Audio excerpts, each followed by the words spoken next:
एक मोठी बातमी समोर येतेय। जरांगेंच्या भोवतीच्या लोकांनीच माझी गाडी जाळली असं नवनाथ वाघमारे म्हणाले। ओबीसींना भयभीत करण्यासाठी केलेला हा केविलवाणा प्रयत्न असल्याचं त्यांनी म्हटलं। नवनाथ वाघमारे यांचा मनोज जरांगे यांच्यावरती हा गंभीर आरोप आहे। दुसऱ्याला समोर करून असं कृत्य करणं चुकीचं असल्याचंही नवनाथ वाघमारेंनी म्हटलेलं आहे।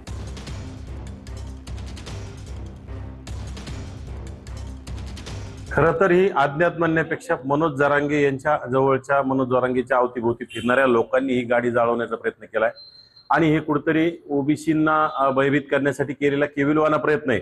परंतु आमचा लढा काही बंद होणार नाही। गाडी जाळल्याने आम्ही काही कुणाच्या बापाला घाबरत नाहीत आणि जरांगेमध्ये अवकातच असेल ना, जरांगेने स्वतः यावं ना रस्त्यावर, आमच्या विरोधात बोलावं, आमच्या सोबत बसावं, आमच्या गाड्या आडून दाखवाव्यात। दुसऱ्याला समोर करून जरांगेचं हे कृत्य चुकीचं आहे। जरांगे पादरा प्राणी, खरं तर तो अतिशय बिंडोक असणारा आणि भित्रा प्राणी, हे दुसऱ्याच्या हातून दुसऱ्याच्या लोकांचं वाटोळं करण्याचं काम करतो।